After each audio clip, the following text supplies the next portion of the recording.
Salud. Exministro, gracias por estar en 6 AM. Buenos días. Buenos días, Gustavo. Gracias por la invitación. Mire, buenos días a los oyentes también. Gracias, doctor Gaviria. Comienzo por este tema porque muchos recordamos la lucha que dio usted por el control de precios a los medicamentos. El señor ministro de Salud ha advertido que ellos no van a permitir que los laboratorios farmacéuticos se pongan por encima de las necesidades de los más humildes y que van a intervenir los mercados que él llama oligopólicos. ¿Qué lectura le da a usted, que tiene muchísima experiencia, como digo, en esto de el control de precios de los medicamentos? Primero, Gustavo, yo quisiera explicar como el contexto en el que se produce esta declaración. Fue un debate sobre un tema relacionado, pero no exactamente este, que es el desabastecimiento de algunos medicamentos, por los problemas que se han venido concentrando en el INVIMA y por una serie de razones también estructurales, algunas de ellas que tienen que ver con la incertidumbre o la incertidumbre que se ha creado en el sistema de salud, que tiene que ver con la reforma y demás. Es en ese contexto donde el ministro dice se van a intervenir los mercados. La intervención de los mercados ya se hizo en Colombia hace 10 años, fue autorizada por la ley 1438 y después quedó consignada en la ley estatutaria a la salud, la ley 1751.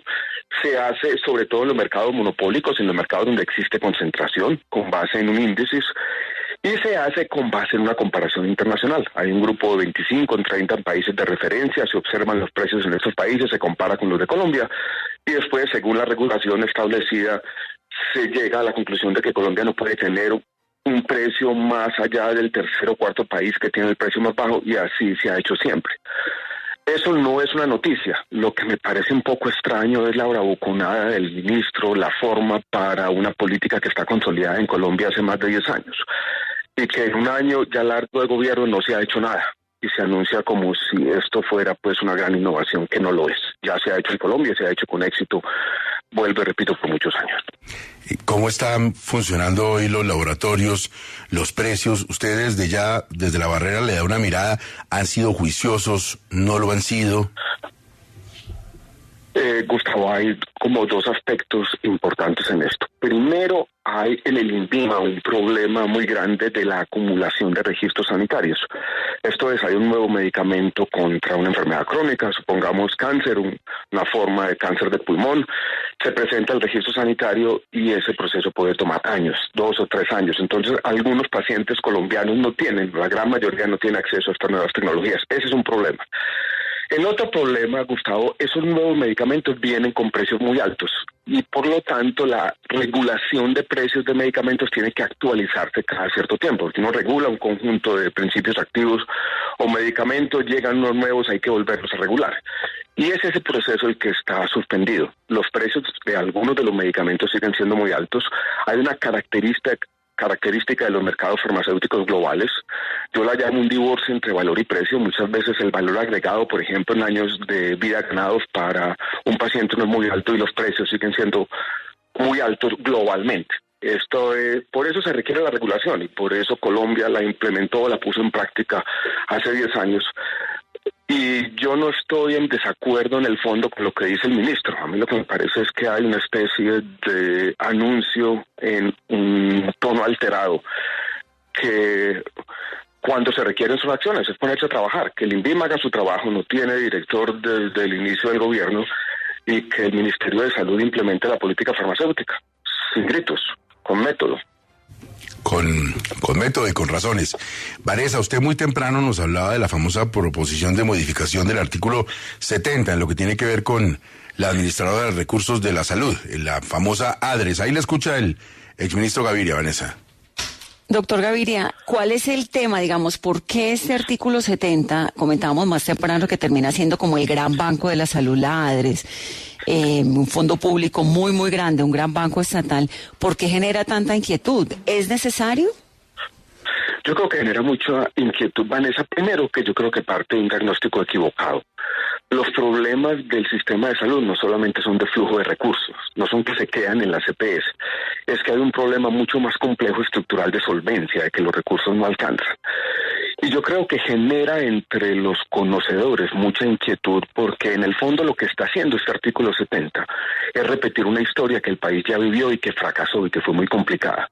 Es la historia del sistema de los recobros, que en su momento involucró algo así como el 10% de los recursos totales del sistema, donde había un pagador único, en ese caso el FOSIGA, de unas auditorías externas.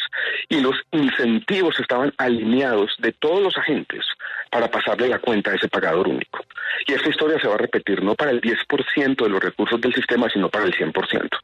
Lo que pasó en el FOSIGA entonces tiene dos nombres. Primero, corrupción. Y segundo, la quiebra del FOSIGA. Allí se destruyó un patrimonio de varios billones de pesos y se causó una quiebra que, si recordamos, hizo que al final del gobierno de Uribe se tuviera que presentar una emergencia social. Entonces estamos en la reforma a la salud implementando un sistema fallido que va a llevar, en mi opinión, si no se mejora en el Senado, si esto no cambia, a una quiebra irremediable del sistema de salud. Yo creo que de allí viene la preocupación. Ministro, ya usted, o exministro mejor aún, ya usted nos comentaba un coco, el FOSIGA, pero hay otro que está pendiente y que también se dice que podría revivirse a partir de ese ignominioso artículo 70, que es el Seguro Social. ¿Considera usted que ello puede ser así por esa vía? Yo creo que las analogías del seguro, Orlando, se hacen porque la ADRES, con esas características como un pagador único estatal, no solamente el giro directo, no está haciendo solamente una tesorería centralizada, en lo que muchos estamos de acuerdo, fue el espíritu original, sino un pagador único, el ordenador del gasto de todas las cuentas del sistema de salud. De esa manera, con ese diseño, que no es muy claro incluso en el papel de las gestoras, pareciera que la ADRES va a ser una gran EPS pública que va a jugar ese papel. Y ahí es la analogía con el Seguro Social. Y lo que me da miedo a mí es lo siguiente, una situación en algunos años donde llega el representante de la Cámara, el senador, a la ADRES, su director va a ser uno de los funcionarios más poderosos del país, con el gerente de una clínica en cada región diciendo contrate con este, contrate con lo otro.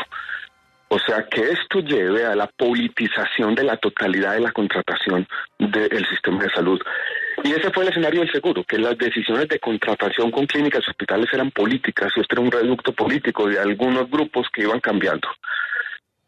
Y ADRES, en el fondo, se parece a esa, a una gran EPS pública que uno anticipa va a estar politizada. Entonces, ese riesgo sí existe. Doctor Alejandro, usted conoció una primera versión de la reforma a la salud que ha hecho un tránsito por el Congreso y que está en esto que hoy estamos discutiendo. ¿Le parece que esa primera versión era mejor que esta?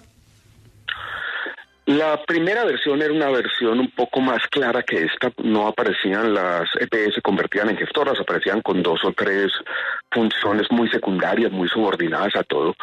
Esta es una versión donde han venido creciendo artículos que uno pierde un poquito la idea de la totalidad.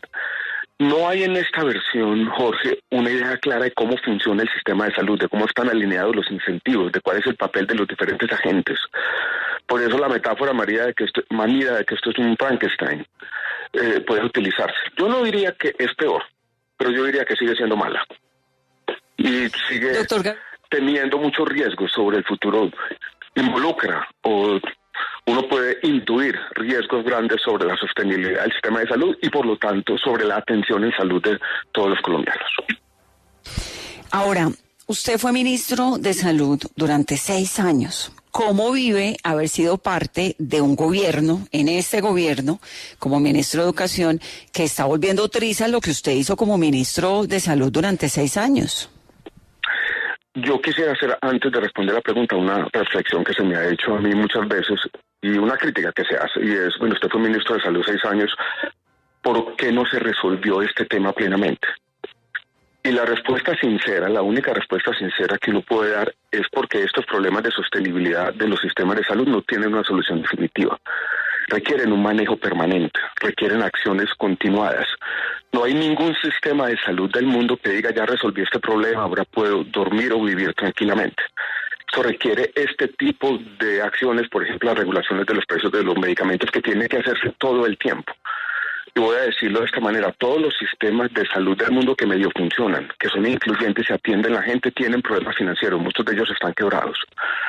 Los sistemas de salud que no tienen problemas financieros, el de Perú, por ejemplo, son los que se ajustan en contra de la gente. Entonces, este es un tema muy difícil, complejo. Yo trabajé 6 años y en el fondo yo cuando entré al gobierno entro con la idea de un acuerdo parcial entre diferentes.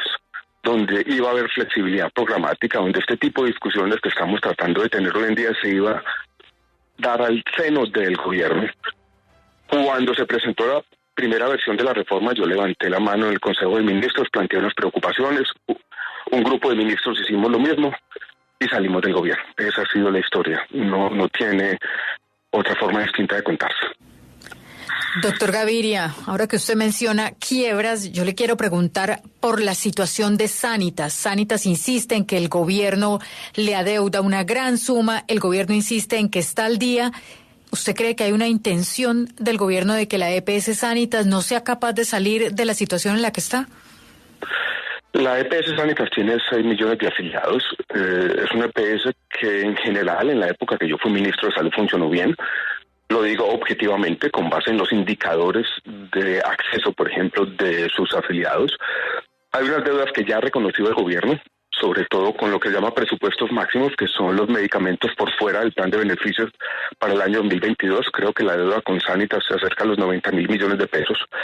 Hay unas deudas también de este año, de esos presupuestos máximos. Hay una preocupación por el valor de la unidad de pago por capitación calculado para el año 2023, que aparentemente no fue capaz de estimar correctamente las inclusiones de medicamentos que se hicieron.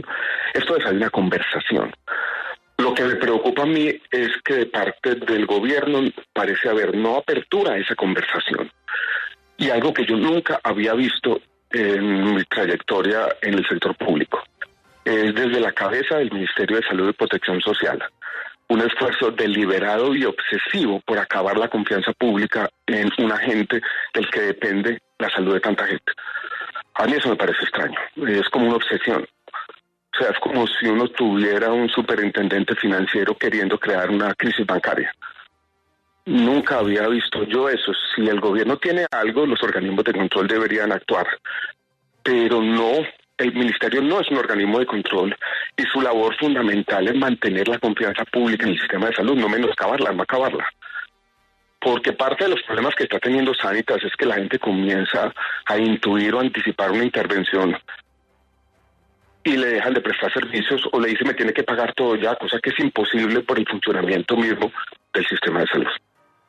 Exministro, voy a hacerle una última pregunta que tiene un poco, como abogado del diablo, y que tiene algo que ver con lo que planteaba Diana de Sanitas, pero en general de las EPS. Usted dice que se estima que el sistema no será sostenible. La pregunta es sostenible hoy? ¿Las EPS dice que trabajan a pérdida? ¿No viene siendo lo mismo? Yo creo, Gustavo, que la parte trágica de esto es la siguiente: el sistema está en un equilibrio muy precario, no está siendo sostenible plenamente. Y hay que hacer muchas cosas al mismo tiempo para que ese equilibrio no lleve a una falla sistémica. Esto, en la sostenibilidad de los sistemas de salud, es vivir al borde del abismo. Uno tiene que hacer todas estas cosas para que no se vaya hacia allá. Lo que estamos es simplemente dando ese paso hacia el abismo. O sea, rompiendo ese equilibrio precario, aumentando los problemas financieros hasta el punto que se vuelven irreversibles. Jugando con candela, creo yo. No estamos en una situación perfecta. Nadie describe los problemas o la situación o las circunstancias del sistema de salud de Colombia hoy como ideales. Pero esto podría empeorar la situación. Y yo quisiera traer a cuento otro punto que me parece muy importante. Y es que todo este debate tan complejo, que tiene que ver incluso con tu pregunta, Gustavo, se hace sin un informe oficial del Ministerio de Hacienda y Crédito Público sobre el impacto de la reforma. O sea, se hace a ciegas de alguna manera porque el Ministerio se debió haber pronunciado ante un tema tan delicado, tan complejo, con tantas variables y tan importante para el futuro del país. Exministro, muchas gracias, como siempre, muy amable. Muchas gracias, Gustavo. Buenos días a todos.